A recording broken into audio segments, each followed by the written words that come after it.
Heard you. Boom shaka laka. You already know the vibery is KVN. It's Tuesday. It's KVN. Who run the city? It's T Time. It's Big Fan Breezy. We in the building.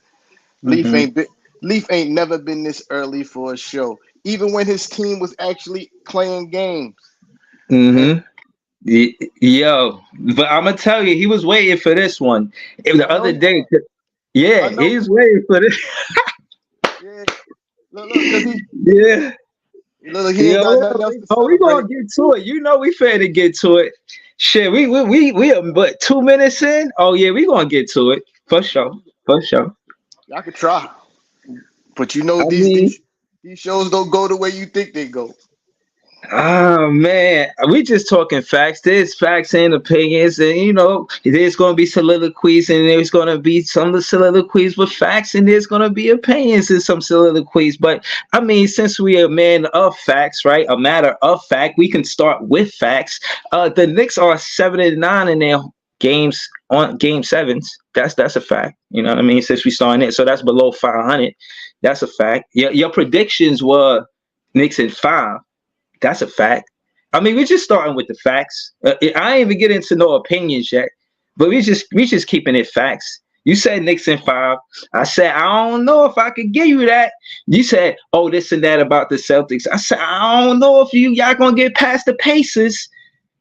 Things happen, and we here now. I'll let you. I want to hear your soliloquy before I want to counter. I'm not here to, how you say, just go at the Knicks because they lost. It went to game seven. I gotta respect the fact that it went to game seven. But at the end of the day, we're gonna get into what we were saying before game seven happened. We gotta recap what our precaps. You know what I'm saying? We gotta recap our precaps.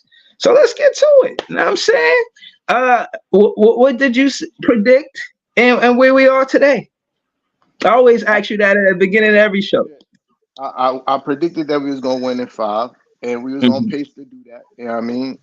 We was on pace to do that, but things didn't turn out. You know what I mean? The way we expected it to. You know what I mean?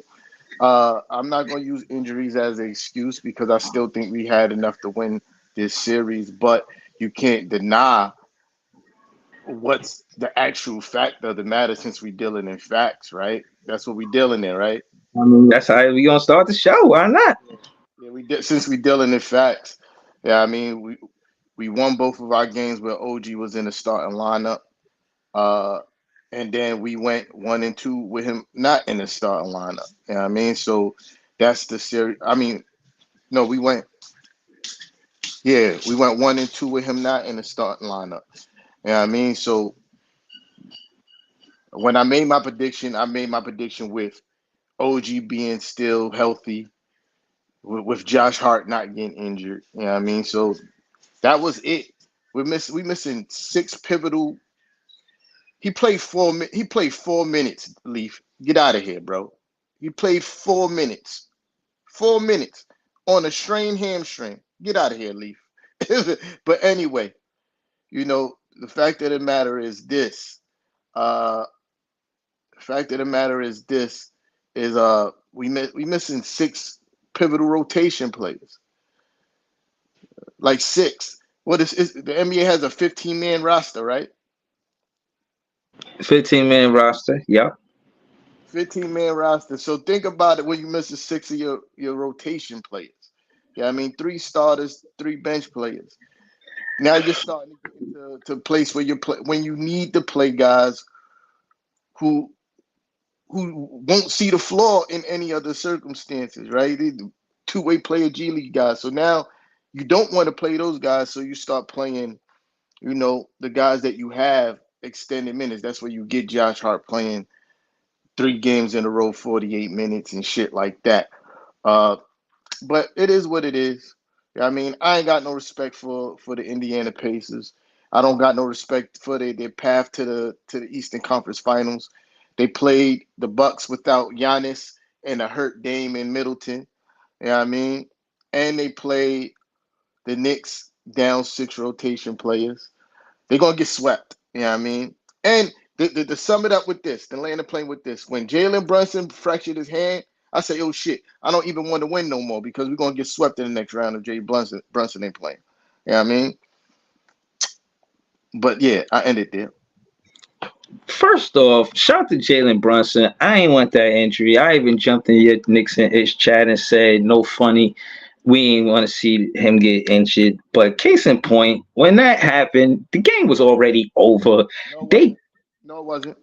Y'all No, it didn't had wasn't. a lead the whole game. But the Knicks are a comeback team, and we was down 20. We brought the league back down to 7. And when Jalen Brunson got injured, the league went back up to 12 with 3 minutes left in the third quarter. The game is not over. How you figure the game is over? 3 minutes left in the Because third, up 12. It's not. We've seen bigger leads get clipped in less time. So cut it out. The game was not over. We cut a 22-point lead down to 7, and then they went on a little 4-0 run, and it went back up to 12. And Jalen Brunson got injured. The game was not over. Cut it out. I mean, both sides of the fence, man. Like I said, the soliloquy sounds like you already know in your mind that in your Knicks fan mind that y'all not the same team entering the playoffs, and that's because of injuries. So again, y'all can't even set the tone the same way y'all could when y'all was a fully healthy team because Brunson points mean more, they matter more because you got guys like Mitchell Robinson and a healthy Josh Hart getting tip backs, getting second and third tries before they get it, and the Knicks was playing tremendous defense. Tremendous defense. And so that means when you look at it's not basket for basket. It's the Knicks score, drought for the other team. This is a healthy Knicks. Case in point is y'all wasn't healthy in game 7. It wasn't none of that. Y'all was talking about the Pacers defense. Y'all defense was trash. And all that shit about checking Siakam, when OG not in the game, it was no checking Siakam. He was giving work. And I know that was one of your That's the point. I said OG was going to check Siakam. And when OG was in the game, Siakam was on mute. He was on mute when OG was in the game. So what you just said was kind of irrelevant because my opinion came from OG being in the game. and Precious. You know, I watched the playback before I pulled up. This is how I know with great memory. And Precious, you say, oh, they was his teammates. They gonna know what to do. Precious ain't know what to do with Siakam. Precious He didn't get that many minutes. And then when Precious was in the game, who they fault played him is at that? 5. He Who played him who at fault 5. is that? I mean, again, yeah, Harold Tibbs to be such a great coach, but I see flaws. I see the coach of the Indiana Pacers. I see the coach of the Indiana Pacers out coach Tibbs. I see I see the Indiana Pacers coach out coach Tibbs in this playoff series, and I have a soliloquy about it. Now, when it come down to the Pacers and them in this stretch, they in the second round too. You feel what I'm saying? And they ain't dealing with injuries the same way, and that's because the coach out coach Tibbs. He's sharing the minutes. All of these players that he has in the rotation is getting significant minutes. Jalen Brunson is the engine on offense. You're gonna get you. I'm not calling him what you call him. His mama named him DiVincenzo. You got DiVincenzo, he's going to score the ball, but for the most part, he's not a shot creator. You still need Brunson to do more of the shot creation. Like 80% of the shot creation, because Randall is not there, is on Jalen Brunson. He creates 80% of the shot creation. There is the second shot creator is far. It's not like a DiVincenzo is a second. He's a great shooter, but he's not a close shot creator the way Brunson is. There's a gap, a big gap between shot creation since Randall isn't there. And that's part of the reason why y'all lost. I'm telling you what I've seen. That's it. I'm not saying that y'all bad team or no shit like that. I'm saying y'all ain't got no creation for like no low post offensive threat neither. When you play a team for 7 games, you kind of start to know what they're going to do because it's the playoffs and you're playing against one team over and over. Because y'all one-dimensional with just pretty much, yeah, y'all got the pick and roll with Brunson and Hartenstein, but it looked like Tibbs went away from Hartenstein. I don't know what's going on, man. It was fun to see y'all lose. what could I say, man? What You what done? what could I say? You done? Yeah, Are yeah, you yeah. done? Not for All right. now. For now. So let me tell you how flawed your opinion is. Right? Your opinion is flawed because you first started off saying that Rick Carlisle outcoached Tibbs. That's cap. Because Tibbs is again working without six of his rotational players, and Rick Carlisle is working like for most part the team is healthy except for Matherin. You know what I mean? And I'm not gonna cap Matherin is nice. That boy can Work. ball. Yeah, but still, it's a predominantly healthy Pacers team, and Tibbs is working with a band-aid, trying to, put stitch shit together.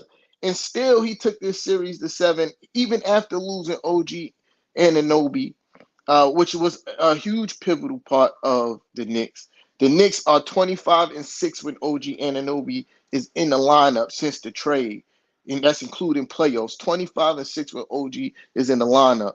You know what I mean? And then you lose him too, and Tibbs still pushed this series to game seven with what we had.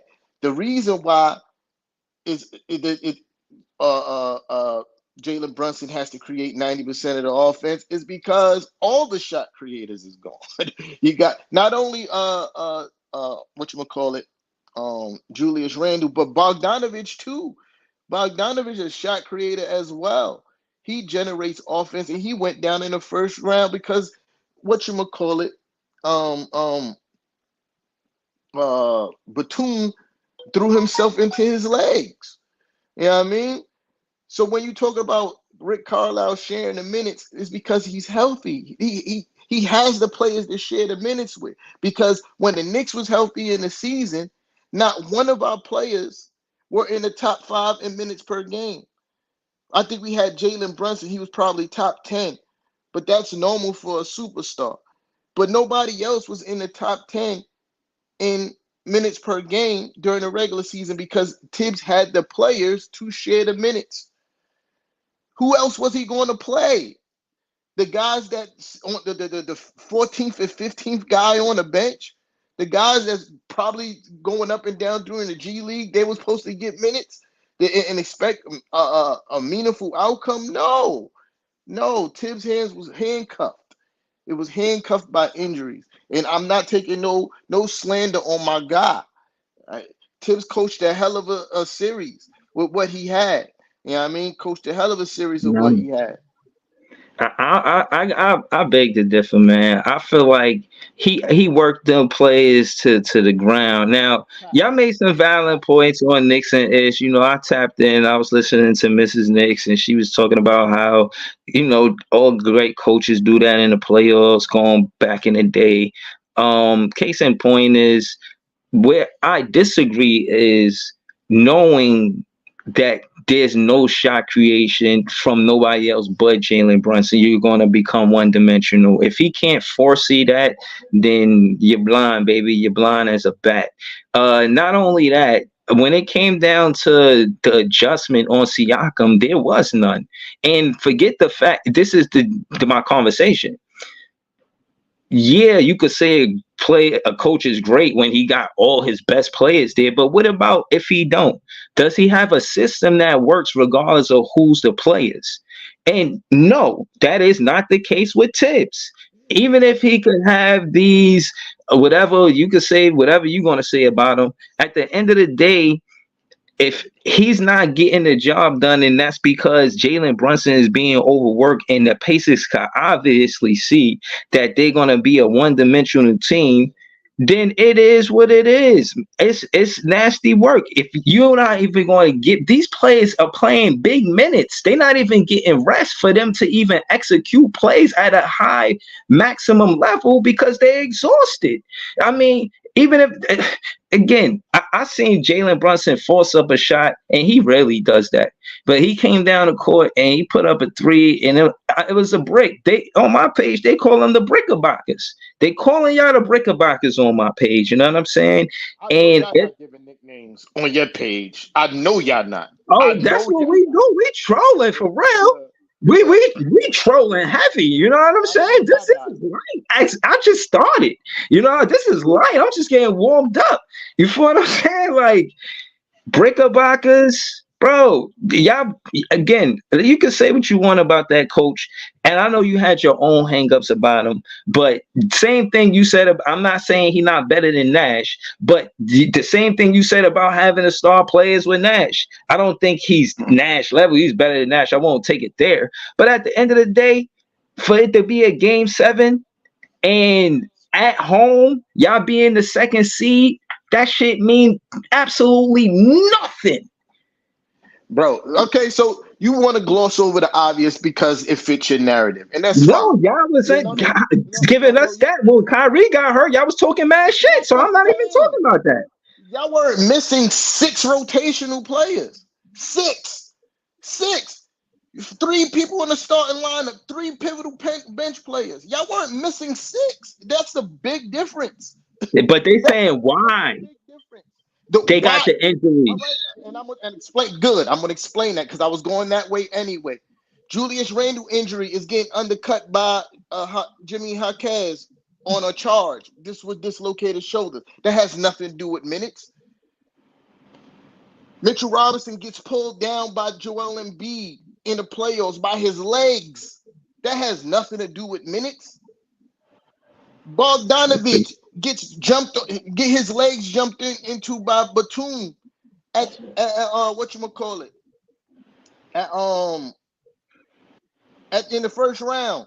That has nothing to do with minutes. What are we talking about here? And now, because of these things, all the other guys have to play more minutes because there's nobody to take their spot.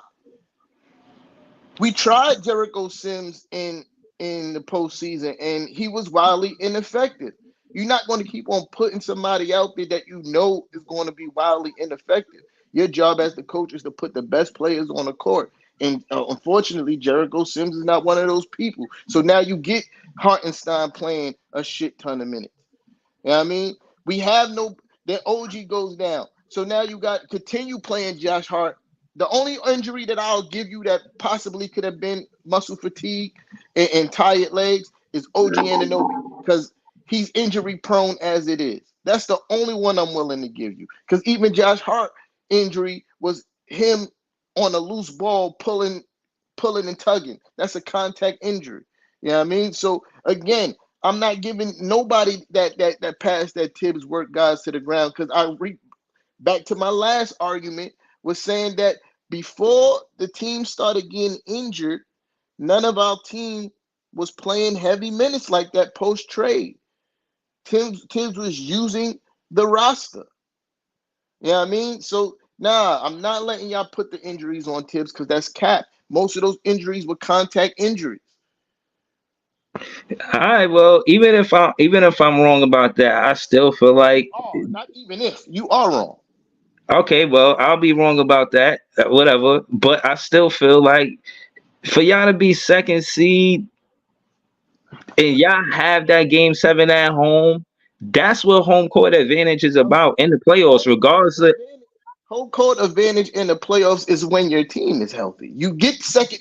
We don't get second place with the roster that we put out on the floor because of injury. We don't go to second place with that team. We don't. That's a fact. We don't make second place with that team. We make second place with OG being there. We make second place with Julius Randle playing some games. We make second place with Mitch playing some games. Like it was a collective effort, dog.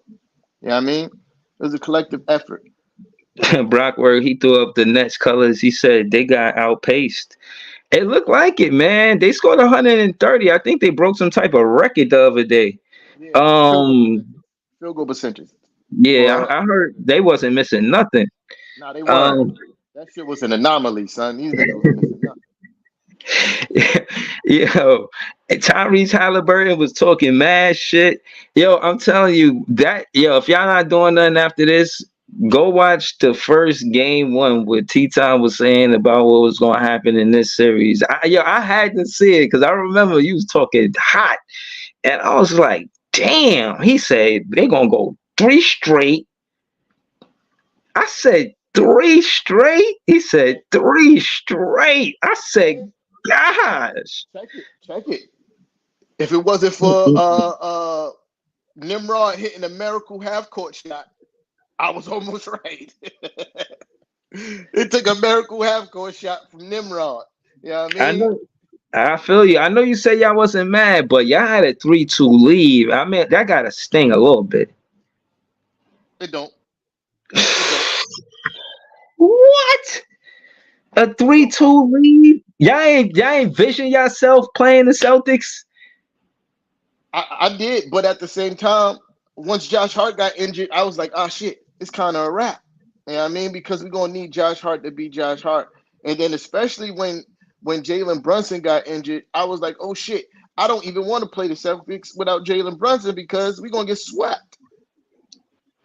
I'd So you rather said, go go ahead. out in a game 7 than get swept by the Celtics. That's a fact. I don't know, man. I didn't see y'all. But it was when that happened in the game, which was a pivotal part of the game. Was that late in the game? I'm trying to see something. 3 minutes left in the third quarter. We were down by 12. I seen that play too. When thinking about it, he should have just let him had a layup. Like just You try to make a comeback. It's game 7 in the playoffs. Every possession matters. So if you could swipe that ball, especially because they was starting a little mini run, if you could swipe that ball and possibly cause a turnover, yeah, I mean you have to do that. Nobody is going to predict that you're going to fracture your hand by hitting his knee. Like how often does that happen? It doesn't happen often, bro. So you can't predict like, oh, let me protect Right. my hand. You know what I mean? But so hold on. Is what he fractured it or broke it? Fractured it. Was it his shooting hand or no? Yeah. His left hand. Yeah. Damn. Yeah. That's just unfortunate. Yeah. Yeah. But injury. From what I Google, injury time is about 6 weeks. You know what I mean? You could start rehabbing probably in 6 weeks. So we be good for the start of next season. So okay, again, every fan for the most part is gonna make their predictions based on their team being healthy. That's why you gotta call it game by game. Now we can all see how important injuries are, and you seen it versus the Nets versus the Bucks. We was missing Kyrie, and I ain't saying that Kyrie is like 6 rotational players, but low key I am.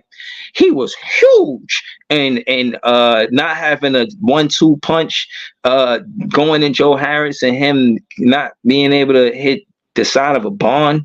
It was really bad. So case in point is Joe Harris was a rotational player and he didn't show up. So Kyrie's in the finals now. We'll get to that in a second.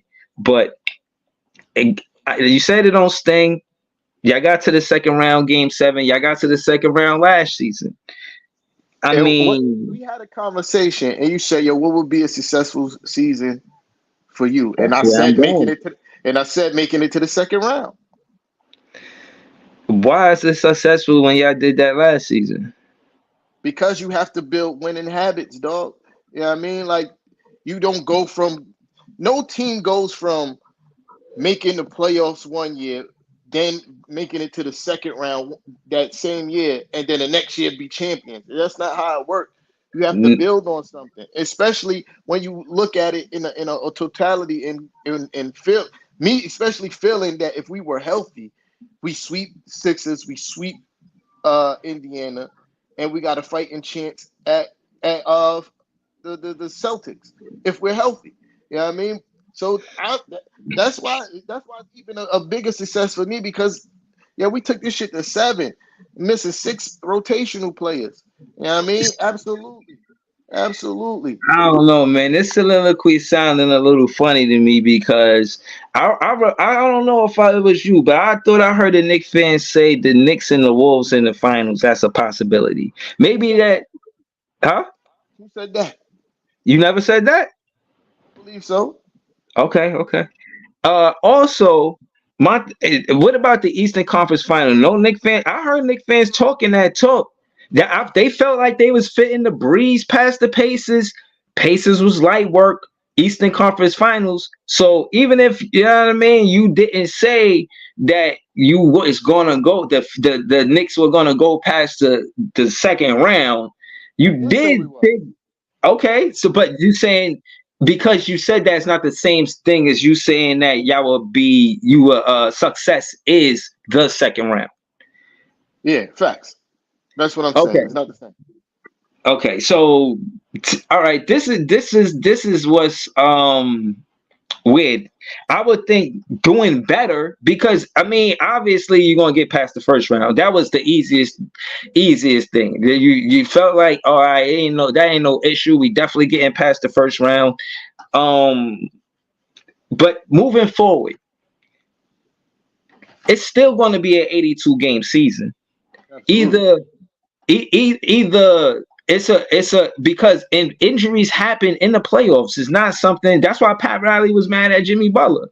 Like, yo, bro, come on, sit down, bro. Like, what are Yeah. you doing? What are you doing? Like, of course, if you were there, you would be great. But you got to realize Pat Riley don't win championships and seen the stars healthy in the playoffs. So I could see why he took that tone with him. But case in point is, yes, take a back seat, Jimmy Butler, because at the end of the day, you see all those other players, OG and them, they talking shit. They probably feel the same way you feel. But at the end of the day, it's the players. And like you said, they could be freak accidents and all of this shit like that. But this is where you could see who is who when it comes to coaching. You know what I mean? And again, those players, and again, where do we rank Rick Carlisle after this? You know what I mean? I want to I see don't. his record I don't. versus. I don't rank him high because again, the Pacers' path to the Eastern Conference Finals is on some. This is some lucky shit. Not playing. Not no no. Listen, not playing Giannis. Dame getting hurt. Middleton even got hurt in that series. The That's best. part of the game. The That's best.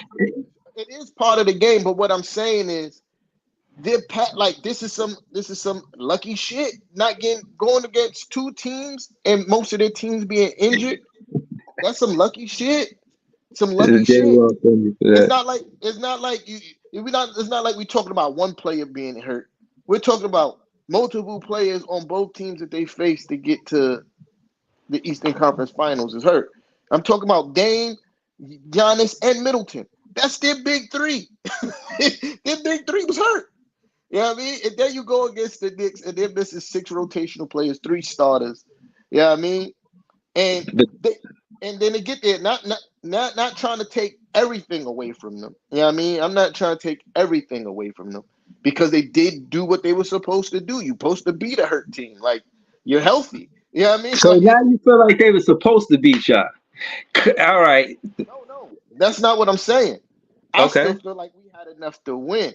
But on their side, you're supposed to beat these guys because like I guarantee you, if they would have lost this series, they would have considered this a huge disappointment because they lost to an undermanned team. As a Knicks fan, I think we still should have won that series. But I knew he was cooked once Josh Hart got hurt. I knew he was cooked. I said, if Josh Hart can't beat Josh Hart, we ain't got a chance because we won those games off of second chance buckets. We won those games off of him getting 15 plus rebounds. You know what I mean? Like, that's how we won. We won those games with him sprinting down the court, finishing at the rim. You know what I mean? And he wasn't able to be himself. And I knew that we was probably cooked after he got hurt. Yeah. When I look at the Pacers game 7, he ran a strong 9-man rotation. He played his whole roster, but he played a strong 9-man rotation. The least amount of minutes was by Isaiah Jackson, and he was 3 for 3. You know what I mean? He was 3 for 5 at the free throw line. He had 9 points.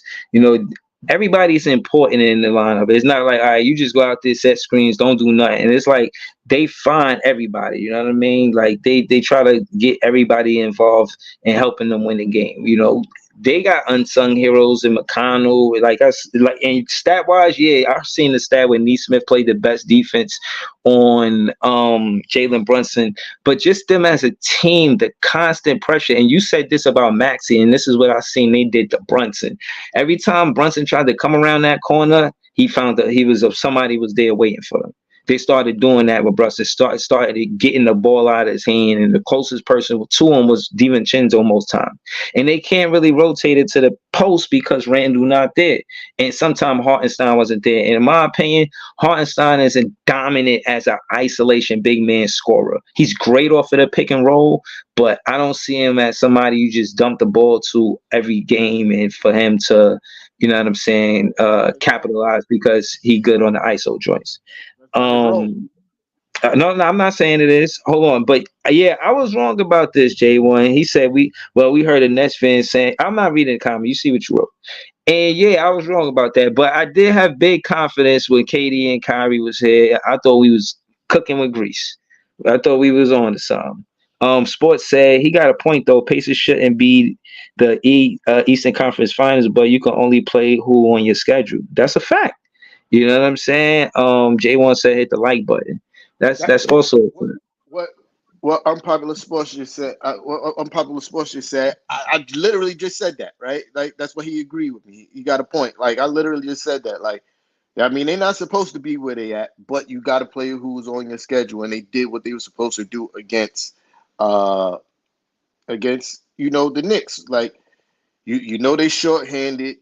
You know they guys are gonna play a lot of minutes, run up tempo, do what you do. You know what I mean? And at the end, you know, injuries is what happens. You know what I mean? Is what happens. Like I said, it's a successful season. I'm super proud of my guys. You know what I mean? Because even to the end, they kept fighting. You know what I mean? Like Dante DiVincenzo emptied the clip that last game, even though the game, it was looking like it was over. Dante was not giving up. He kept fighting. I mean, he emptied the clip. So did Alec Burke. I want to give a shout out to Alec Burke too. Yeah, I mean, not playing and all that time, and then coming back into the game and having success in the playoffs. Yeah, I mean that was dope. Yeah, I mean, uh, yeah, we should give him some chicken. We was 25-6 when he was healthy, son. We was 20, and when what you call it, his first injury again. That's a contact injury as well. A chip bone in your elbow. That's not fatigue shit. You know what I mean? That's a contact injury. That can happen to anybody. You know what I mean? So yeah, give him his chicken. And when we was healthy, OG wasn't playing a lot of minutes. I think we had OG at low 30s when we was fully healthy. And we had our full rotation. OG was playing low 30s in minutes per game. You know what I mean? If we could keep him around there, I think he could sustain his health for a duration of a season. Um, so yeah, to answer your question, absolutely, we should give him his chicken. Absolutely, 25-6 while he was healthy, son. That's nothing to sneeze at. Nah, I mean, again, I respect it, but at the end of the day, I feel like he got that injury when Brunson went out the game, and he held it down that first half. I think he was balling. He had like 20 something that first half. Yo, hold on, not Um, to cut you off. Every time Ice Spice is in the garden, OG go crazy. That's the second yeah, time. That's the I call second it time. the Jordan. That's the Jordan Poole effect. That's a fact. Yo, there's a video of him the first time she was in the garden. You can see him look over like, oh shit, Ice Spice. He went for 30 something that game. Yeah, And then she yeah, was back in the garden. He went for 30 something again. yeah. But I said all that to say that if he exert most of his energy on the defensive side of the ball and you just find him like a third option on the basketball action, then he's a good player because he could hit the three or he could pump fake and get to the midi. He got game. But you can't overexert a player like that. I think it's because he's let me word this the right way. He's big and fast, pause or whatever, and he plays hard. And Tibbs enforces the whole puts emphasis on the play hard type of basketball. And when you that kind of sport, when you playing fast and you a big, you know what I mean, man like that, then pause, then you know what I'm saying, that shit could happen. You know what I mean? Conditioning is important. You know what I mean? You got to condition body to play at this elite level. You know what I'm saying? But that being said, you know, for what it's worth, looking at it for just in the sake of playoffs, it was a good series. It was probably one of the better series. This playoffs, I'm really not I mad. feel like I feel like the Philly series, us versus Philly, was better though. I mean, Nah, not because MB was hurt. Yeah, I not felt you know MB was why? hurt. You know why? This is why I don't give that Embiid was hurt. He was still dropping 50, bro. Like I get But he's not now, 100%. but now if he wasn't dropping those kind of numbers, I'd be like, all right, yeah, now I give you Embiid was hurt. but I don't think he was as hurt as he was letting on. You know what I mean? To do what he was doing, and you supposedly as hurt as he is. Nah, I don't. Nah. I just think he's super talented. You know what I'm I think saying? so too. But at the same time, a knee injury that stops the best of them. If you that hurt, you know what I mean? If he was as hurt as he was claiming to be, there was no way he could have did what he did on that knee if he was as hurt as he claimed to be. You know what I mean? 50 something. Like, come on, man. Nah. And then I picked the Pacers over the 76ers because it went to 7. You know what I'm saying? And it's the road team. You feel what I mean? Like, yeah, y'all won in 6, but y'all the home team, respectfully. We won on the road. Right, but y'all still won in 6 though, right? Yeah. But all Right. those So games, all the point differential in the Sixers versus the Knicks was 1 for the whole series. mhm. No, it I was a think, good series. It like was a good series. that's the difference between total points scored. 1 in the Mhm. whole series. That's how close every game was. Every game came down to the wire. You can't say the same about the Knicks versus the Pacers series. There was a blowout. Right. Then the Knicks blew them out. Then it was another blowout. You know what I mean? Like that's why I say the Pacers was better because every game had you on the edge of your seat until the very last second. You know what I mean? I mean, yeah, again, the outcome, you know, this is about perspective. And me being a Nets fan, seeing the Knicks actually lose the series was part of the reason why I thought that it was probably the better series. Uh, I know. and, and, and Bittersweet. I understand. you know what I mean? And on that note, I feel like I like the shit talking. I feel like Halliburton was talking mad shit. And I felt like also Obi-Wan got his shit off. Like he happy as hell he beat the Knicks. Yeah, traded him. He was mad at Tibbs. He got his revenge. If this is not Obi-Wan revenge, I don't know what is. I mean, this gotta be it. It has to be. Like he was mad at Tibbs, talked all that shit, went to the Pacers, had a better season as a Pacer than a Knick, in my opinion, right? And then faced them in the second round of the playoffs and pretty did well. I won't say he was the best player on the Pacers, but he contributed to the He had Pacers some moments. winning. He had some moments. You know what I'm saying? Oh, he had a a fast break dunk off a turnover. Like, what? Yo, listen, Obi-Wan, he slept well after this. If anybody's the happiest about this, it's Obi-Wan. And it's so fucking weird that y'all got his brother on the roster. He's still on the roster? Yeah. Two-way player. I know he talking to his brother, talking mad shit to his brother, like, yo, you ain't gonna come to the barbecue? Come over, man. Like, damn, man, that's gotta be a rough one for Obi-Wan brothers, a younger brother, man. Why would it Oh be? man, if I was huh? Why would it be a rough one for his brother? Because he got well, maybe he not. Maybe he happy for his brother. Like, yo, you know what I'm saying? Good shit, bro. You know what I mean, Why wouldn't he be? no, It's his he brother. is. Yeah, It's his no, true. brother. Yeah, that's true. He is happy. You know what I mean? He just got to the team. What he care for? You know what I mean? He might get traded too. You know what I'm saying? Who but, knows? Who but knows? hold on. Sports said Halliburton. Subscribe to Unpopular Opinion Sports. He got a show called Hard City. Come on Tuesdays at 8:30. He said Halliburton a fake ass Reggie Miller. That's funny as hell. Um, And the reason why I agree with that because listen, I'm a shit talker. I talk shit whether I'm down 5 or I'm up 5. You know what I mean? Halliburton don't start talking until you up 15. And that's what I don't like. You know what I mean? Anybody could talk shit when you got a 15-point lead. You not talking shit when the game tied or you down. Like this is why I don't like Jimmy Butler, but I got respect for Jimmy Butler because Jimmy Butler talks shit no matter what. You feel me? I got respect for Ant, a player like Ant, because Ant will just lose the game and walk into the locker room and tell them, see y'all in game 7. Like, that's the kind of shit talking I respect. I don't like front running. I don't like when you up 15 and you like, yeah. Like, yo, bro, you were just quiet when you was down, playboy. Like, don't start talking shit now that you up 15. You know what I mean? And yeah, the nah, same thing. Same thing with Reggie. Reggie was down in that series, right? He was up 15. And he was like, yeah, like, yo, bro, you were just quiet when you was down, playboy. Like, don't start talking shit now that you up 15. You know what I mean? And the same thing with Reggie. Reggie was down in that series, right? he was talking shit during the comeback. That's the difference. But yeah.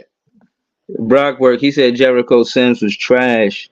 J1, he said Joel hurt and you give them the benefit of the doubt, but not the New York Knicks with the four keys out. Hold on, there's context to this.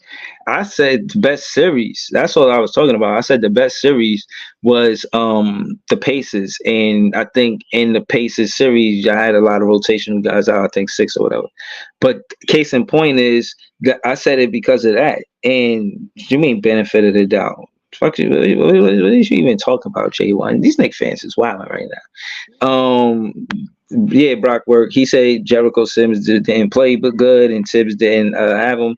But I wanted to change lanes, man. You know what I mean, real quick before we get to Nets basketball. I definitely want to get to some Nets basketball. But since we're in the playoffs, What you we're talking not about in the playoffs. basketball? Let's ain't played basketball in some months. What are you We got talking about? some new coaches. We got some coaches. Now I'm saying, so I'll get to that briefly. Trust me, it won't be a long soliloquy. But I did want to talk about Ant-Man since you mentioned him. Now I was rooting for the Wolves, and I'm glad they beat the fucking Nuggets. I said that the Nuggets was air fried after game 2. They really wasn't air fried because they came back and made it a game 7. But defense win championships. It starts. I hear that when I think about the Wolves. I'm hearing that kind of conversation because what they did with Jokic is make him do what they wanted him to do, and Jokic pretty much do what he want to do to a lot of teams. About 28 of them.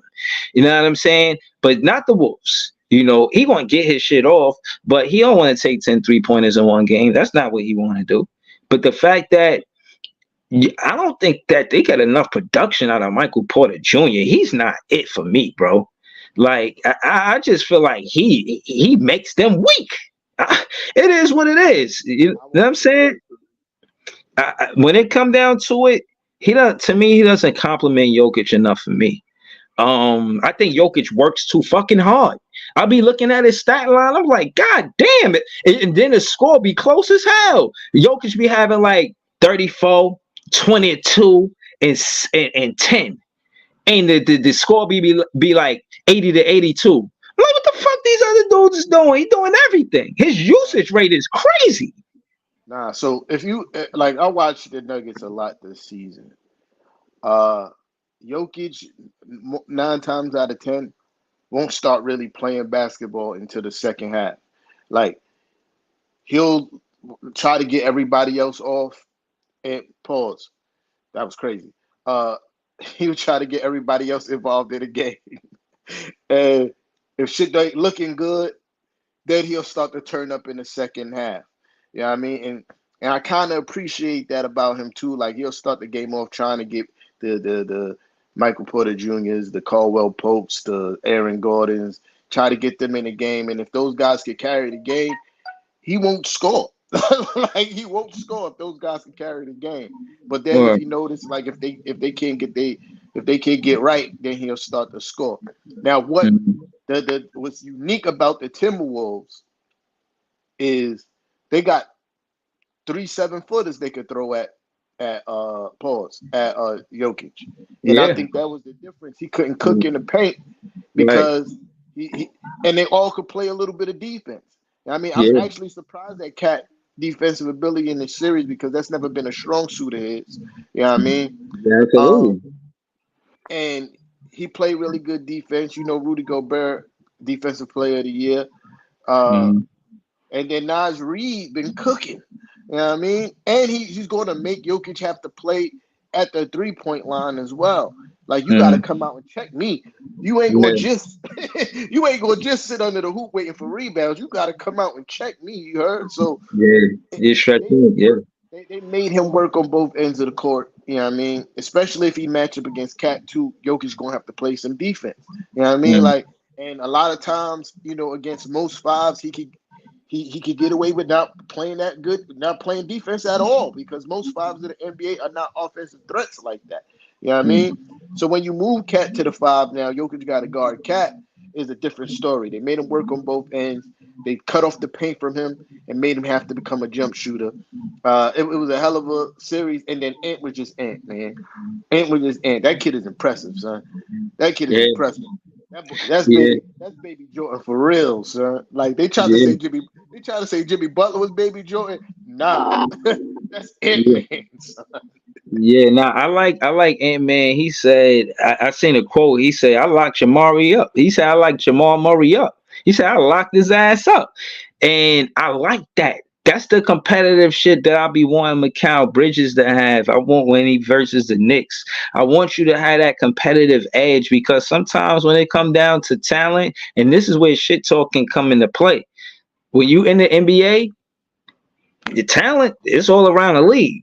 Sometimes what separate them is the confidence, and that confidence is exuded in the shit talking. If and you could get into play, hey, have them taking shots to prove to you something. Meanwhile, this a bad shot. But he took that shot because you got in his head, like, oh, you're gonna shoot a break. You know you can't shoot. I give it to you, bum ass. You know what I'm saying? And I think if you could get to a player to start taking the shots that you want based on you shit talking, you pretty much could win the game like that. You know what I'm saying? So it's strategic in shit talking. You know what I mean? And I think I seen a color commentator also speak about how the Wolves communicate. They said something that to the effect. A team that wins is a team that talks to each other. He said he see Ant-Man talking to J Mac. He see the communication between the players on the Wolves, and it's part of the reason why they're successful. You know, and they showed the clip. They showed that you hear Ant-Man talking about how, you know, you got to let me know this, let me know that, and you know what I mean, just talking to his team. And I thought that was interesting because I know for a fact that's part of the basketball. I even do that, you know what I'm saying? So I could relate to that. Probably do some of that for the fan game. You know what I mean? I know that's finna happen. You know what I'm saying? I don't know when, but I know that's finna happen. But again, to land this plane, I'm glad the Wolves won. Um, I was rooting for them the entire time. I thought they would win in 5. They won in 7. They never won an NBA championship, just like the Nets. So I'm rooting for them. The Denver Nuggets never won a championship, an NBA championship until last season. So the Wolves might have a chance at it, and they got a good chance of going to the finals. I'll say that they got a good Um, chance of going to the finals. But we could get into that. what you call it? Uh, kind of piggyback off what you was talking about, Ant. Uh, one of the things he said, yeah, Kyrie next round, Kyrie gonna be my matchup. I'm looking forward to that, and he looking forward to guarding Kyrie Irving. That's crazy to even say that. Like, I Yeah, don't know anybody in the world is looking forward to guarding Kyrie Irving, yeah, son. yeah. No, but you gotta realize. Remember, he always yelling in KD face, and then he said, he was my favorite player. He he, First of he all, got that competitive edge, bro. Like he feel like he could benefit going versus Kyrie. He's one of those players. You gonna make me better going versus you. I'm gonna get greater. Yeah, I'm already. You know what I mean? He think about his confidence. He took down pause. He beat KD. Pause. That's bad. That's even badder. Worse. Uh, he won versus Kevin Durant in the first round. Then Jokic in the second round, which are the NBA champions last season prior, right? And now he going versus Kyrie. So think about his confidence. I mean, if you're a player that just beat the NBA champs, and you know that the Luka and Kyrie never made it to the finals, never made it to, you know what I'm saying? So I think the Wolves is confident they could beat the Mavs. I think they could think they think I think they could beat the Mavs. Facts. I think they can beat the Mavs too. Because outside of Luca and Kyrie, that team is kind of You know what I mean? They do got what's the Jackson kid? I think that's his name, Jackson. Who you talking about? Uh, Derek For Jackson the Jr. for the Mavs. I think that's his name, Derek No, Jackson you talking Jr. about Derek Lively? That's the play. No, That's the no, no, play. no, no, no, no, no. They got a Jackson Jr. Derek guy. Jones. Derek Jones Jr. Yeah, that guy. He's they like they third become like their third option. But other than that, everybody else is suspect. You know what I mean? Uh, Mhm. so I just think the Wolves are a better team. Uh, but you did mention KD. Where's Barry at, bro? Because Barry showed up to Knicks ish trying to laugh. And I had to tell him, Wow. I had to tell him, like, yo, bro, why you laughing? KD got swept 3 years in a row, gang. First round. Mm, Out of here. He had a super team. Swept first fact. round. Out of here. Third super team, third time on the super team in a row. He got swept. So what are we laughing at here? I don't get it. And then now you don't show up to who run the city. You know what I mean? But you show up to Knicks ish because you know on Knicks ish, I really don't be trying to, you know what I mean, like go at other teams. I really be just trying to talk about what's happening with the Knicks. But when it's time for the smoke, where's Yeah. Barry? Yeah, he pulled up. He pulled up to my page. I won't say I baited him to come, but I don't think he thought it was gonna be that way. When I seen him, he said, "Yo, KD, you act like it ain't nothing that he got swept 3 years in a row, whatever." Came on the page, he got a sincere belt the ass, basically. You know what I'm saying? Pause. But anyways, he was saying that KD's gonna go back to the Thunder, and I don't know if that happens. You know what I'm saying? There's always gonna be movement about KD in the. No, I'll say another place saying this. I know. KD is always going to be like that in the offseason with Kevin Durant. Always. I got a question, and I know you biased because one player is on my team, but I need you to be unbiased as possible right now, right? If you had an option between two players, Mm. as they are currently right now, as players, not really talking about their past history, but who they are and who they were this season, who are you picking? Brunson or KD? Brunson. Thank you. Thank you. Thank you. Because I tried to explain this to Barry. You tried to tell me Brunson better than KD. I said, as of right now, today, absolutely. If we talk about We. prime, we talk about prime KD, different story, right? Completely Mm. different story. But we talk about as of today, Brunson is better than KD, and he lost his mind. I know I know it hurts his feelings. I know it hurts Yeah. his feelings. The truth hurts sometimes, Barry, because I know Barry probably gonna tune into this later. The truth hurts sometimes, Barry. You know what I mean? Yeah. And I'm not. I'm. the I'm. sun is I'm. shining on KD. Yeah, no, I'm agreeing with you because the and not the I don't want to sound like a Knick fan, but what I will say is that Brunson is a culture changer in a good way, setting the tone about what's going to happen going forward with the team. He looks like a leader, look like he want to be there. KD came to the Brooklyn Nets, not so much. He has the power to change the tone to say, I'm gonna stay here. That brings morale to the team. Yo, we could build around someone like Kevin Durant. If KD is like, if we lose, y'all lost. And if Yep. we win, we won. You know what I mean? So I think that's the difference between Brunson and KD right now. You can rely on Brunson to be your guy, and he's not going to go nowhere. It's not going to be no trade talk with Brunson in the offseason. Nobody even think about that. But Kevin Durant is going to be plenty of others, murmurs, or whatever you want to call it, around the water cooler, like all of that shit happening about Kevin Durant and trade talks. I'm pretty sure of it. That being said, like with the Brooklyn Nets, we need somebody that's going to set the tone of the culture. And I think it should be Cam Thomas. You know what I'm saying? Before we get back to the playoffs, I just want to say that when I looked at his stats, they say he's doing the best in his career as far as catch and shoot. He's the only player in the league that was averaging 20 plus with less than 2 turnovers a game. Like, if we build around somebody that like that out of the draft, then the draft picks that we got on the Suns make sense. They can be like, yo, they paying they drafted players. College players are looking at that. Yo, that team drafted him, and when it was time to sign him to a big contract, they signed him, or they didn't sign him. So if you a franchise that has draft picks and players on your team currently that are drafted and those players get paid, I think those players are gonna be want to come to the franchise and play for the team because they look like I could play for the team and be successful there. You feel what I'm saying? So that was one of the culture setting things that I think that the Nets need to do. Sign Cam Thomas when the time come. I think they do the same with Nick Claxton. Hopefully they do. They gave Jalen Wilson a contract for 3 years. He was on a 2-way. He's a drafted player. We going in the right direction. You know what I'm saying? And like I said, I'll get to the culture later on my podcast. But yeah, there's some things in motion with the Nets. But we'll hear more when the playoffs is done. Uh, but yeah, I'm not gonna call. I'll call game one, which is tonight, right? Both game ones are tonight. Hold on, before we get there, I got Yeah. something to say.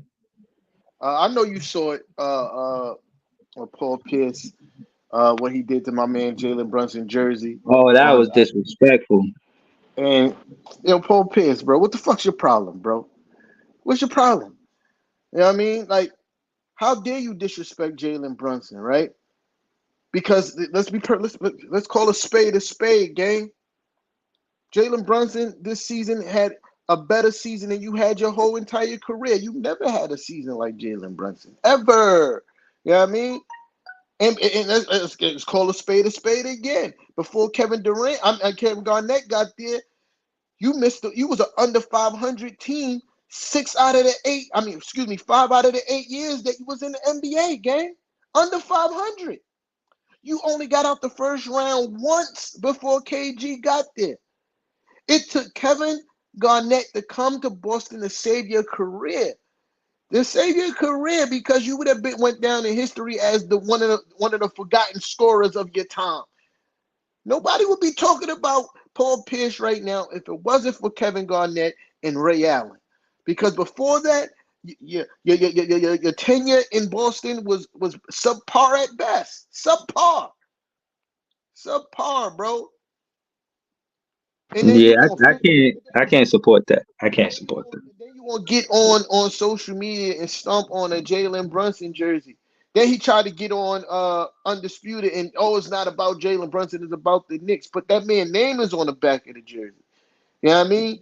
You could have Right. got up there. You could have got up there and laughed at the Knicks. You could have got up there and laughed at Knicks fans. And then you're gonna double down and say, "Oh, they lucky I didn't throw it in the fire pit because I got the fire pit right now." Bro, you first of all, Poor Paul Pierce, taste. you're not even Poor. that guy like that. You you suffer from a delusion that you was one of the greatest of your generation and you wasn't even close. You think you actually got on national TV and said that you had a better career than D Wade. Like, sit down, Chill. Paul Pierce. Sit. Chill out. Listen, you've been doing too much post NBA partying. I think it's frying your brain, champ. You know what I mean? You was actually this is the same guy that was caught online, and they were doing a live broadcast, him and KG, and him talking about him hiring an escort to be there that night for the right on live. Oh, just call my lawyer and get me divorced right now. I was like, yeah, you could hire a girlfriend. This is a website where you can hire a girlfriend for the day. This is the same guy. You want to step on JB? Come on, man. Don't do that to Jalen Brunson. We ain't tolerating none of that with JB. You know what I mean? We ain't tolerating none of that. Yeah, I can't back that. And again, it gives guys like us the opportunity to show professionalism and just show you how it's done. Because at the end of the day, you're on national television and you doing that. Come on, and even if you was home on your media, you know your job is watching.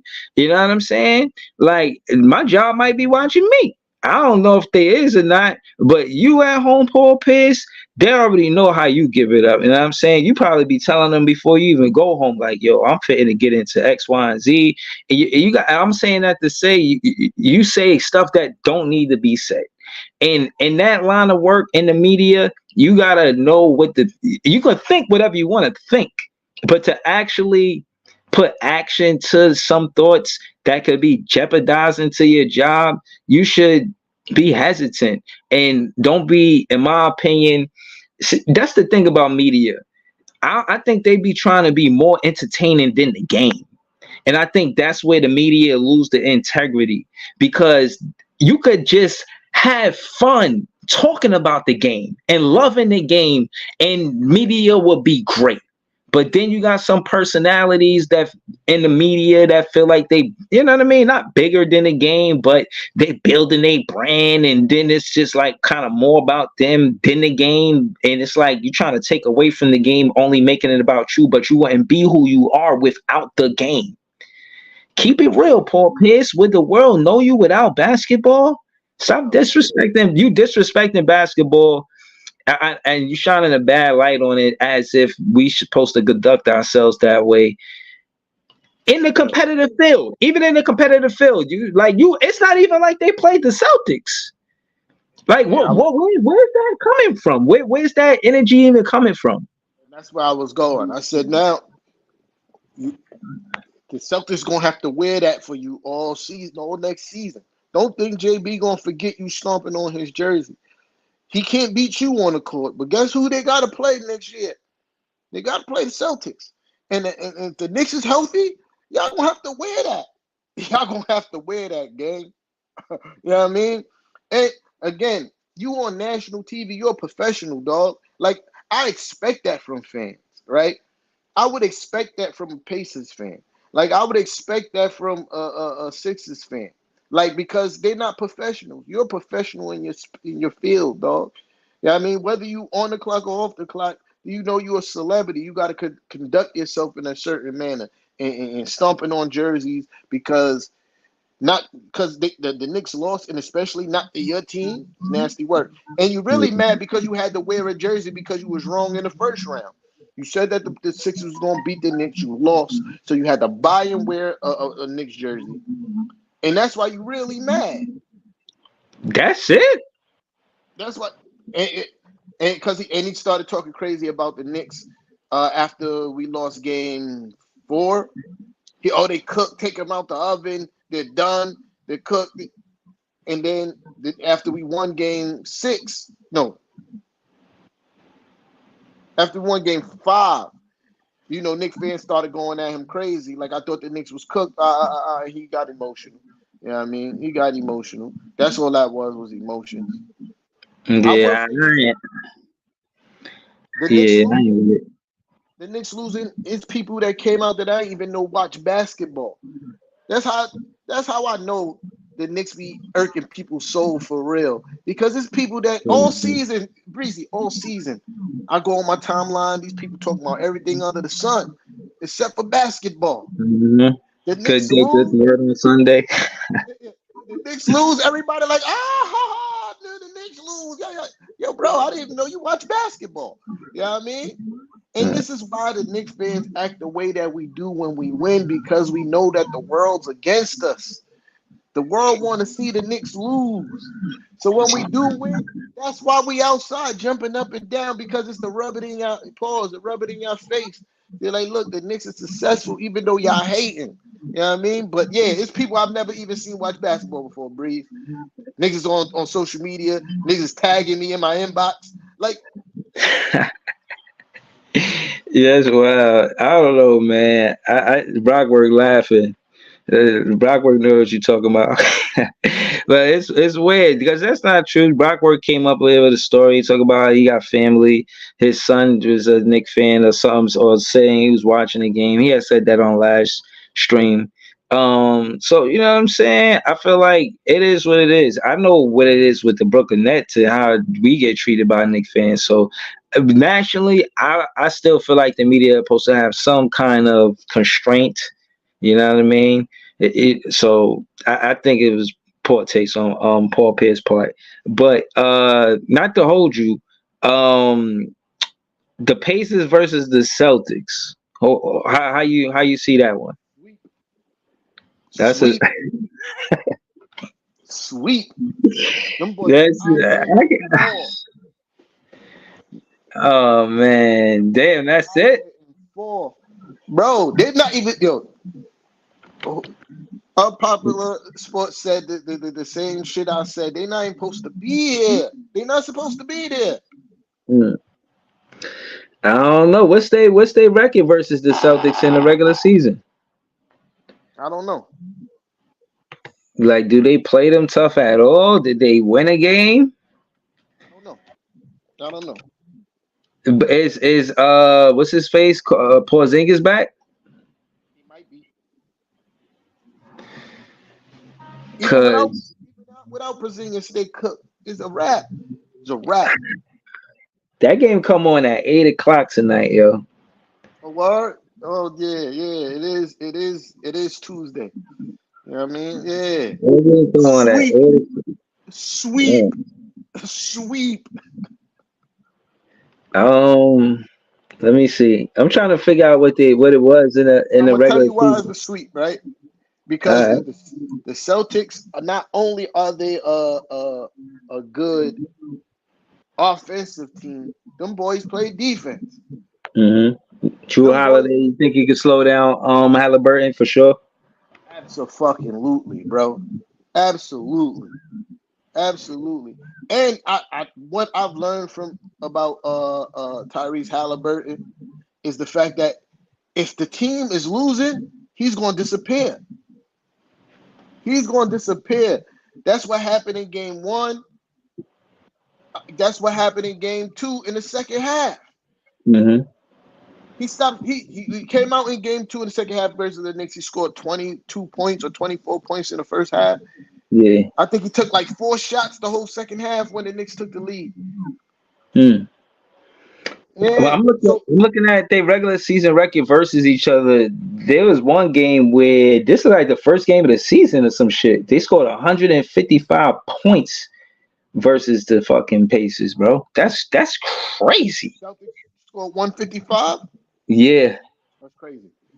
That's crazy. And this season another the Pacers did beat them. So the Pacers this season is they played each other 5 times. Yeah. In So season tournament. okay. So it was 3-2 Celtics. 3-2 Yeah. Celtics. The Pacers won by 10 one game, and they won by 2 one game. So I'm not gonna say they're gonna sweep them, but I don't see them winning game one at Boston. I don't see that. Sweep. Get the I brooms get I ready. now I get a pace. I say 6. Because I do think that they are still one, And maybe then 5. you I might have to go with sports on this one, man. Maybe 5. Boston, I say 5 or 6, man. But I'll give the Pacers the benefit of the doubt. They like you said, and you know what? In sports, sometimes shit do gotta go your way. When Eli Manning stepped back, do it to do Tyreek. I forget his name offhand. I forget. David Tyree. David Dave, yeah, Tyree. yeah. When that happened and he caught it on the side of his helmet like this, bruh, that's come on. You G draw that up on the sideline. Come on, man. So some things do have to go your way, and things been happening for the Pacers. This is happening. You know what I'm saying? So Injuries. Now they gotta go against a semi-healthy team. They gotta go against a semi-healthy team. mhm. And let's so see what's but up. they only missing Porzingis though, right? Yeah, and I think he might be back that night. That's huge. Pause. But that's going to be a game changer because that's what I thought the advantage for the Pacers was them not having Porzingis and had that outside threat. They do with Al Horford a little bit, but it's not the same with A little bit, Porzingis. a lot of it, a lot of it. Al Horford is fucking lethal from the corners, and this is what's going to be important about that series. Miles Turner, for the little bit of defense that they do have, he's important in protecting the paint. He can't protect the paint if he's protecting. Got to guard Al Horford at the 3-point line or Porzingis at the 3-point line. Mm. You know what I mean? Yeah. And without that, it's going to be a free run to the rim. Because even when the Knicks had success going to the cup, when Miles Turner wasn't in the rotation, the lineup, it was like a march to the bucket. Mm. Okay. Oh, and I was wrong. The next game for the Mavs and the Wolves is tomorrow, and the Wolves got home court advantage in that. So, Yeah. uh, all right. So these are let me get my predictions out the way. I got the Pacers winning to no, I'm sorry. I didn't mean to say that. I got the Boston Celtics winning tonight for sure. And I got the Wolves winning tomorrow night. That's my predictions until we get back Saturday or next week. I know we're gonna be back. It take sometimes 7 days, sometime 9, but we definitely gonna be back. You know what I'm saying? Yeah. It's probably going to be like Monday or Tuesday. I got a funeral to go to Saturday and my birthday Sunday. So, yeah. Oh, this Sunday? Yeah. Yeah, happy Yeah. early birthday, man. Thank you. Thank you. Thank you. Yeah, nah, man. Thank you. Gemini season, man. I was just Thank you. Yeah, they hold on. Let me say this for all Geminis. They say that we two faced. That's not true. What is true, more than anything, in my opinion, from my research is seeing different Geminis. A lot of Geminis are artistic and creative some type of way. Either they write music, they really heavy into music. It's in our spirit. It's in our spirit. Music is in our spirit. Every Gemini I know needs music to live. Like music is important, or creating is Yeah, important. creating. Like, cause now I know Gemini's who either draw, like stuff Yeah. like that. You know what I mean? Hmm. So it's creating, and the two faced thing comes is totally false. Yeah, I Hmm. mean, I think Gemini's are some of the most loyal people ever. Word. Yeah, I mean, You could be and loyal to a fault too, so we gotta be careful. We gotta this is protect where ourselves on who we loyal to. the two faced shit come in. It goes Mhm. from being loyal to a fault until we reach that point where it's like, all right, fuck it. Now I don't Yeah. fuck with you at all. It's clipped. In fact, it's clipped. Word. So Like, that's where the two faced they come from because we give people so much love, but when we hit that breaking point, it's like we don't mhm. even know you no more. You know what I mean? Word. That's Yeah. up. So that y'all gotta stop doing that. Gemini's is the greatest, man, after Zodiacs, you know what I mean? But appreciate you on the early birthday love. Appreciate you on popular sports. You know what I mean? But Word. yeah. Yeah. So Monday or Tuesday. You know what I mean? I'm letting y'all know from now. I'm not It's gonna be probably around. Tuesday. If his birthday Sunday, it's probably gonna be Tuesday. You know what I'm saying? You gotta have Yeah, that cognac going. yeah, you need that time to get back right after that birthday. I imagine it's gonna be wild and Yeah. crazy. You know, So wild and cognac crazy, gonna be but fun. flowing, and it's Memorial Day weekend. So Monday is Memorial Day. Yeah, yeah, oh yeah, yeah. It should be super duper lit. That's what's up. Yeah. So yeah, what I mean, got the cognac gonna be flowing. So I probably we gonna see y'all on Tuesday. Yeah. That's what's up. That's what's Uh, up. you, who you got? Game one, Mavericks, Minnesota. I got the Wolves. I got the Wolves for sure. They because of the home court advantage and Ant Man. That's just him going into that, looking forward to Kyrie. If he's mad enough to be looking forward to Kyrie, then they gonna win game one. I never heard anybody look forward to guarding Kyrie That's what ever I in my life. said, bro. That shit Yeah, that that's shit what I'm don't even saying. make Like sense. you got it, man. You want this. You know what I'm saying? You It's want this. different breed. Where you like, yeah, I gotta guard the one of the most unguardable people on the face of the earth. It's crazy because Kyrie Facts. is literally one of the most unguardable people in the face of the earth. Yeah, I and then think he's somewhere watching game tapes right now. You know what I'm saying? that's the thing though. There's no game tapes for Kyrie, bro. Mm, Like you can watch game tapes, but Kyrie does what he wants with the basketball. Like that's true. and and somebody said it. I can't remember who. They said it's almost like Kyrie played defense on offense. Like he's waiting for you to react so he Mm, can make his move. He got a counter to every counter you got. word. So how do you want to guard that guy? And then let's start talking about the layup package. Oh man, I was trying to get through this stream without missing Kyrie. Man, he's one of the most. Uh, I know funner is not a word. He's one of the most exciting players to watch in the NBA. Man, I love his game. His basketball game is nice. And I ain't gonna lie, when he was on the team, it's like he'll do a pull up three, and I'm like, why, Kyrie? And it'll go in. I'm like, oh, but his layup, the way he laid the ball up, just him around the rim, it's incredible, bro. He plays basketball fantastic. I'm looking forward to tomorrow too. Yeah, This I got the Wolves winning game one, by the way. Yeah. All right, so you desperately said the sweep, so that means the Pacers not winning nothing. So yeah, I don't know about what margin and none of that shit like that, but Wolves in and that's six. tomorrow. Yeah, World 6, World 7. It's gonna go 6 for sure. I give Dallas a win, and Dallas they gonna win them home games. It might go 7. They might win 3 of those home games, but just the fact that But hold on, they went to 7-2, right? So there's really no layover for each team. Mavs, they played 7 versus OKC, Yeah, and they barely won that game. And that was controversial, but whatever.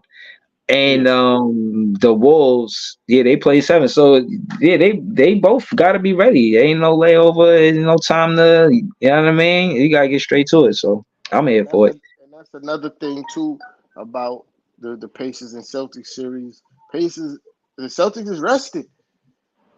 They've been on for like Yeah. 4 or 5 days. Mm-hmm. They've been on for like 4 or 5 days. And you talk about you 2 day turnaround. You got to fly to. Well, it's not a super far trip from New York to Boston, but you got to go to Boston. Who knows if they went back to uh, Indiana. Indiana? If they did, that would be kind of stupid to me. I'd be like, yo, I know y'all want to see your families and all that, but let's go straight to Boston. Like, let's go straight to Boston. Y'all can rest there. You know what I mean? Get Tap in. treatment. But now you want to fly back to fly again? Nah. But yeah, they won't be well rested. And that's another thing too. Like you going against the best team in the East, well rested, and you just came off a rough series, like physical. You know what I Yeah. mean? Yeah.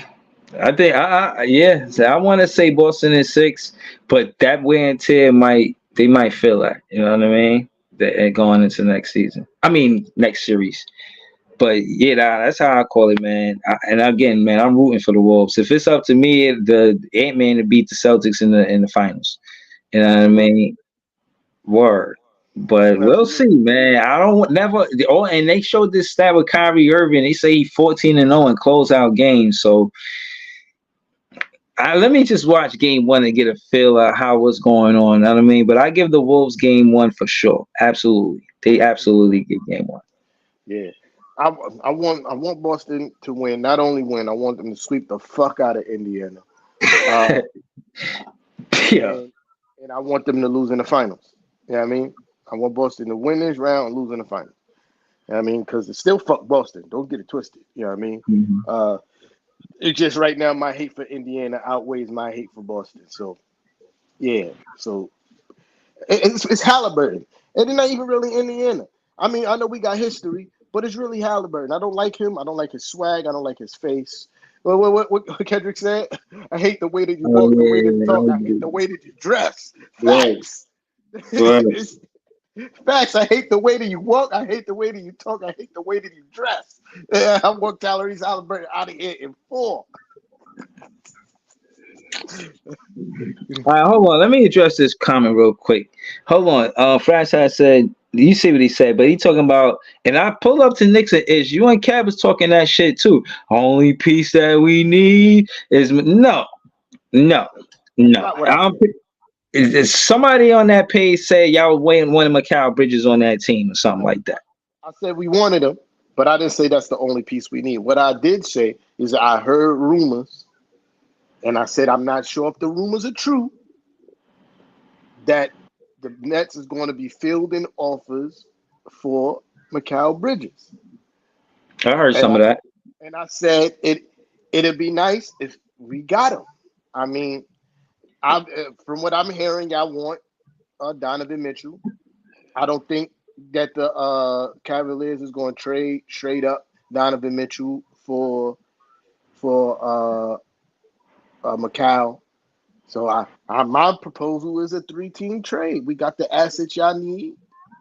Y'all got the player we want. They got the player you want. You know what I mean? We So don't want him. We don't want him. yeah, yeah. Really funny as hell. Nah, we don't want him, man. Y'all I'm don't. good. We and again, like I said, and this is just me observing basketball. We need a low post threat on the offensive Mhm. side of the ball. We're gonna become one dimensional if Cam Thomas is our only offense, and we can't say that Mikal Bridges and Cam Johnson is a duo. We can't say, you know what I mean? I think it's a far between McCall and Cam Thomas as far as the 1 and 2. I think Cam carries more than a 1-2 punch between Cam Thomas and Mikal Bridges. That's my opinion from last season. Maybe it'll change for next season, but that's what I've seen thus far. That being said, I really feel like, you know, I don't want to get Donovan Mitchell on the team. And but Bridges, he was on the podcast the second episode. I won't say what he will and won't do. You know what I'm Yeah. saying? To see him on a podcast before Nick plays, just disturbing. So you know, I don't know what's going to happen, but I don't want to help the Knicks in no type of way. And if Mikal Bridges go be part of that Villanova thing they got going on over there, I imagine it'd be good for Knicks. So I don't want it to really happen. Now, I want Mikal Bridges to do what he was supposed to do here. Don't put us in a trick bag. Don't trick us in those 28 games. And I don't care what scouting reports these teams got. You know, don't trick the fans and make us feel like work on your handle. You play basketball all the time.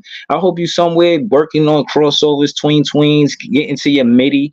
And you complained about KD playbook when we got here, said it was confusing, this, that, and the third. But KD, your favorite player, and you abandoned the midi. You made it your second option opposed to your first option. And I don't know why you did that. And it brung down your point total. You know what I mean? So respectfully, make the midi your priority and your handle. Your handle and going back to your midi your priority. I hope that's what he's doing. I hope he's improving as a teammate and a Brooklyn Nets player opposed to us just trading them away. You know what I mean? But CJ DFS and these other players, I feel different about them. But that's a whole different story. But yeah, I think Cam Thomas is going to be our one, but we need to get in the draft so we can get a player that's a low post offensive threat. Otherwise, we going to become one dimensional, and I don't want to see that for the Brooklyn Nets. So Y'all ain't got no first rounders this year, huh? no, we ain't got shit. We got two. Late We first got round. two. Yeah, I think we got 21 and 25. Hmm. Y'all Yeah, use y'all late first round picks? I don't know. I don't know. I'm not going to pretend. Listen, one thing about this front office I do know is that I don't know what they about to do. I do know that they're not gonna shoot. You know, you know, uh, uh, go break up the team and make a splashy move. I don't see that happening. Because there's going to be a lot of rumors, and it's already starting that the Knicks is going for a superstar, uh, and I don't think that's going to happen. I think the Knicks are very comfortable as to where the team is right now. I think they do know that there's some maybe a piece or two that might need to be added, but I don't think they're going to go after a superstar. I think they have tremendous confidence in Julius Randle, and we're better off for it, Leaf. We're better off for it. We're a better team without those guys. Like we went and got look what we got for those. Well, except for Obi, we gave Obi away, right? Uh, but RJ and quickly we got OG and Obi, and he's been a tremendous fit for this team. You know what I mean? Tremendous fit for this team. RJ wasn't a fit for who we are right now. You know what I mean? Not saying that RJ is a scrub. I'm just saying he's not a fit for who we are right now. He's playing better in Toronto because that fits him better.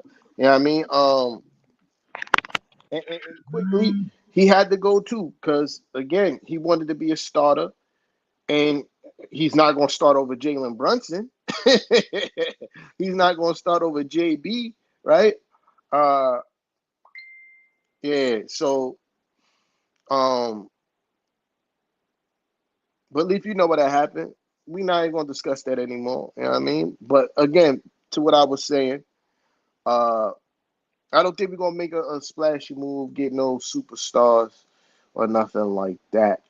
I think we're just gonna, find the right piece that fit this team. You know what I mean? If there's any place that I think that we could upgrade, no shade to my boy Dante DiVincenzo. You know what I mean? AKA Ginger Jordan. Um, but yeah, no shade to my boy Dante DiVincenzo, aka Ginger Jordan. But I think we can upgrade uh, at the two position. That's a possibility for improvement. Uh, I think Dante with the second unit we have will be fire. You know what I mean? Let's talk about Deuce McBride, Dante DiVincenzo, uh, Deuce McBride, Dante DiVincenzo, Josh Hart, Bogdanovich, and uh, Hartenstein or Mitch. Not sure which one will start next season, but yeah, I mean interchangeable between those. but I think that's a fire starting. I mean, a fire second unit. Um, but yeah, I think that's the one place that we could upgrade is on the second unit. Yeah, I mean the two position. Yeah, I mean, do we draft out a player? I don't know. I'm just talking because I thought you was gone, bro. So if you guys Nah, understand, nah, nah. I'm here. I don't know how y'all feel about Booker. I heard that was looming. no But cap. hold on. I heard Stephen A. said that. That's why I said that. Hold on. But Fries has said don't advocate. Bro, I was when y'all see me being critical of him, bro. All of that stuff that you'll watch, and I recap every game. So that's 82 games I watch Mikal Bridges, and you know he plays every game. Bro, the dude was going away from the KD playbook, and that mean more 3 pointers than middies. And he wasn't shooting at a high enough clip for me to respect that.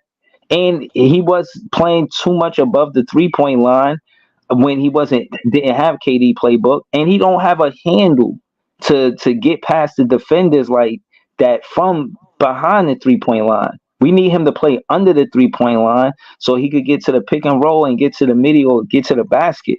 So when you say I was critical about him, that's what I was saying. He should get back to the playbook where he was getting to the midi and getting to the basket like Kevin Durant, and opposed to playing above the 3 point line because his strengths are playing under the 3 point line. So that's that's what I was saying about him. And he didn't work on that. It was just kind of like a trial by error type. He just went out there and just winging it. So I want to see him a little more strategic. And I definitely think that he could help the team. He's a great team player, but he has to know that he's not the number one option on offense. He's not. I don't think that's being critical. That's me being observant. He's I would say a third option at best. I don't even want him to be the second shot creator. I don't think he's a duo with Cam Thomas. I think if you leave him in the corner because y'all keep trying to double the first and second option, it's gonna cost a lot of defenses. A lot of defenses is gonna have to pay leaving him open at that corner. So that being said, I'm glad he ain't got no Olympics and no shit like that. And he actually getting some rest. You know what I'm saying? Hope he taking the fucking taking chamomile tea. You know what I'm Yeah, saying? Getting some fucking sleep, bro. I was, when the Olympics came out and Jalen Brunson wasn't on there, I said, damn, they done played my boy. But at the same time, I was actually kind of happy. Like, yeah, I'm happy that they didn't put my boy in the Olympics because he needs some rest. He played in on Team USA. Yeah, I mean playoff run. Yeah, I mean, but whatever. He injured his hand anyway, so it probably wasn't gonna happen. But uh, you know, question, because I just spoke about my front office and the confidence I have in them to make the right decision. How much confidence do you have in realistically? Don't give me the Brooklyn net big fair breezy answer. Sean Marks is the greatest. Nah, don't do that. How much confidence you have in Sean Marks filling the needs of your team the right way?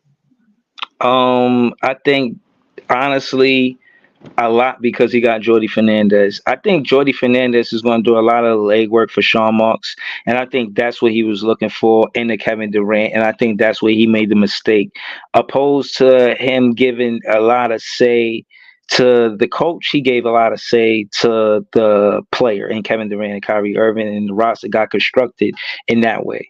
But somebody like a Jordy Fernandez, I think he's going to give him a lot of pull. Maybe Sean Marks don't know what to do when it comes down to getting free agents, but I feel like Jordy Fernandez built a strong rapport with moving around the league the way he did. He played with the Cavs and Mike Brown. He played I'm sorry, not played, but he was an assistant coach with Mike Brown on the Cavs and on the Sacramento Kings.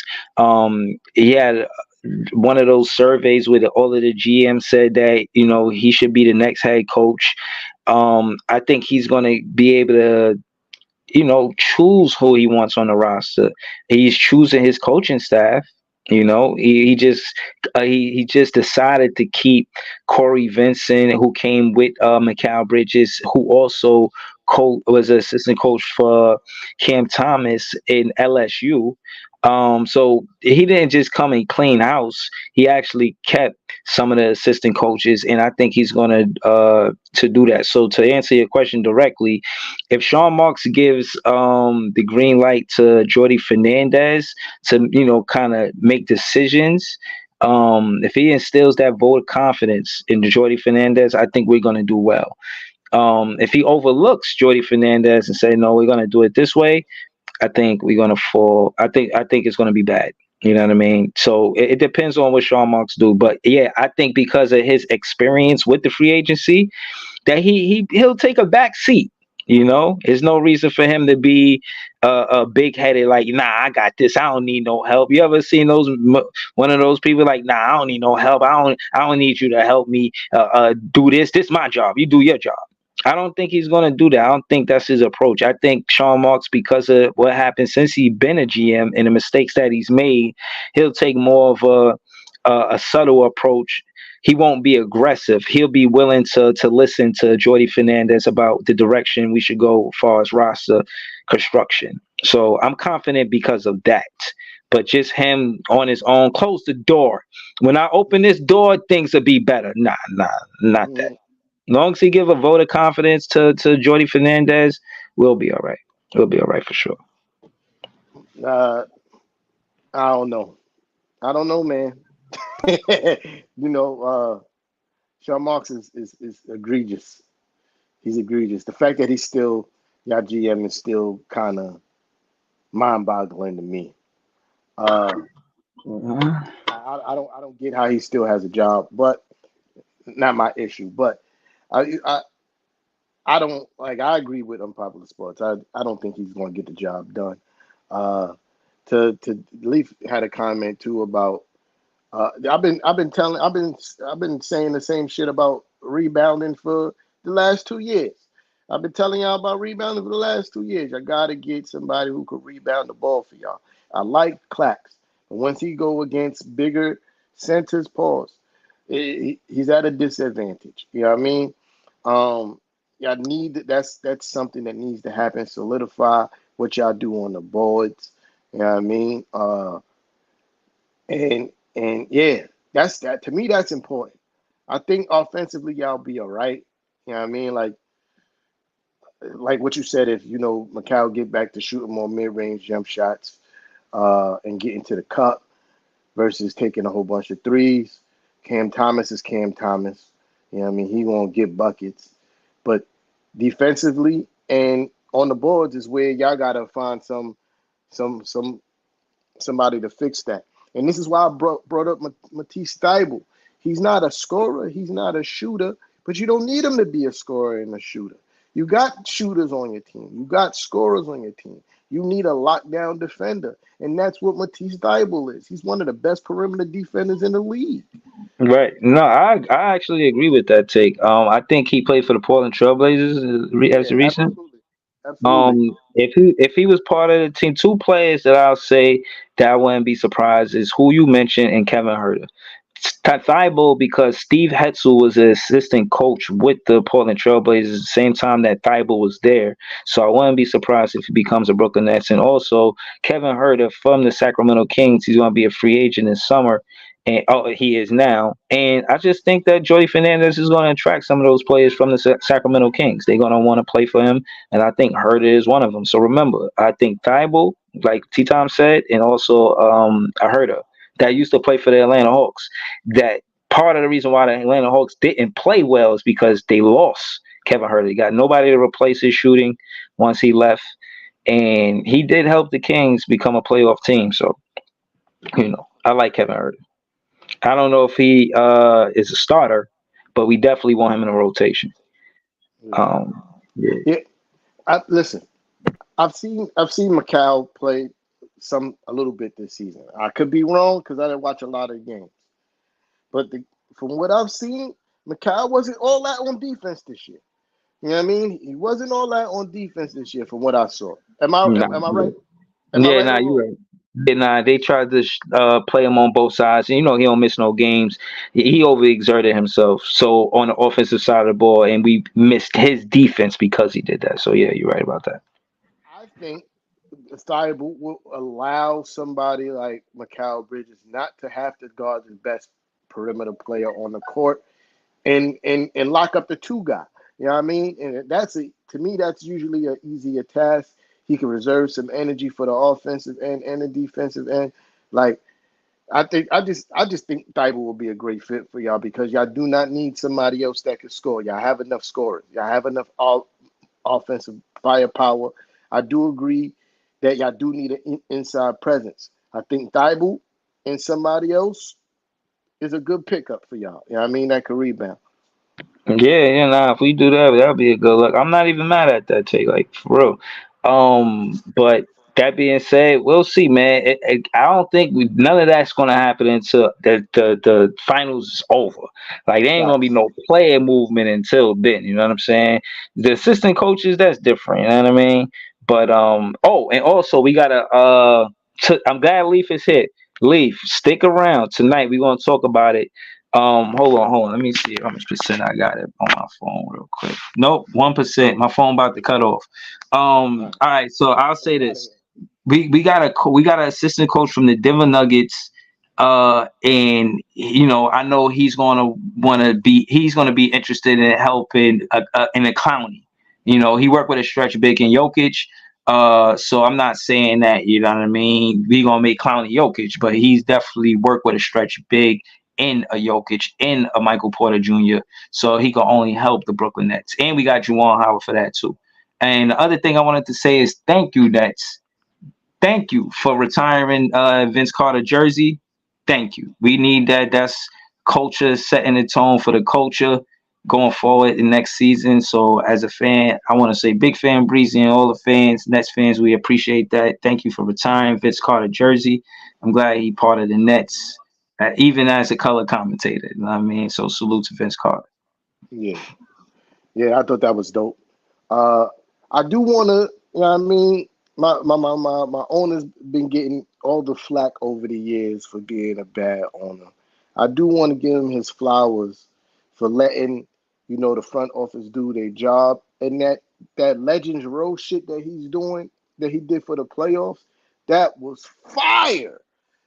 That was fire. Marbury, Stoudemire, uh, Larry Johnson, Spreewell, Starks, Hewen, all of them at the front row for the playoff games is fire. That was a dope idea. Shout out to Dolan for staying out of the media.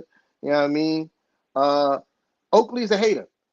Listen, I don't got no respect for Oakley no more. Ever since he started talking shit about Ewan, he's a hater. Now, and with that being said, Oh they shit, what you offered. said about you? Oh shit. Oh, in his book, he wrote that he didn't care about his teammates. He wasn't passing the ball to none of the teammates. None of y'all niggas could score. Wow. Why would he pass the ball to y'all? You know what I mean?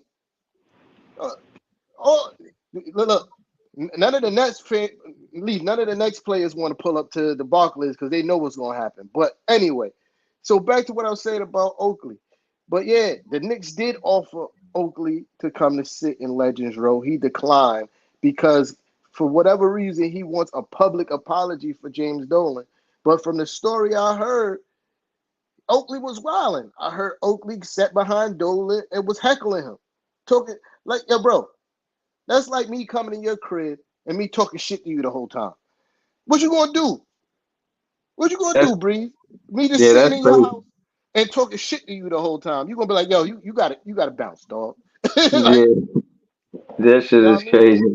I'm surprised that I'm surprised that he did that. I'm surprised that he did that. And this is the second time the Knicks tried to make peace with him.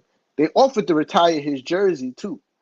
You know what I mean? They offered to retire Oakley jersey and he declined that as well. You know what I mean? So to me, both of those are apologies.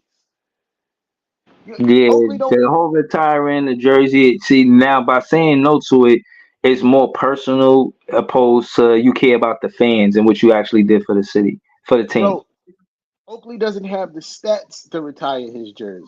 You know what I mean? Like he doesn't have the stats. He's not a champion, and he doesn't have the stats to retire his jersey. So for them doing that is going to get. They're taking players that was going leaping over players that was better than you to retire your jersey. And like, I listen. While Oakley was playing for the Knicks, that was one of the guys. It was one of my guys, right? And but to be perfectly honest, his jersey don't belong up there with Walt Clyde Frazier's, Dave the Bushes, Patrick Ewing, Willis Reed. You know what I mean? Dick Barnett. Like his jersey don't. Bernard King jersey ain't retired, dog. Like, so what we talking about here with Oakley, bro? You know what I mean? Maybe he was just trying to sell his book or something. I don't know. Bro, a 10 point, 10 rebound double double is not the same as a 20 point, 8 rebound season, bro. It's not. It's not. You know what I mean? So again, like I said, he don't have the stats to have his jersey retired, bro. And he talks I mean, and he talks shit about what you call it, about Pat. So it's over for him. Once he he's did that, it's a wrap for him. Oakley is unhinged. Respectfully, Leaf, you're wrong. He did not average a double double for the Knicks. He was like 10 and 9.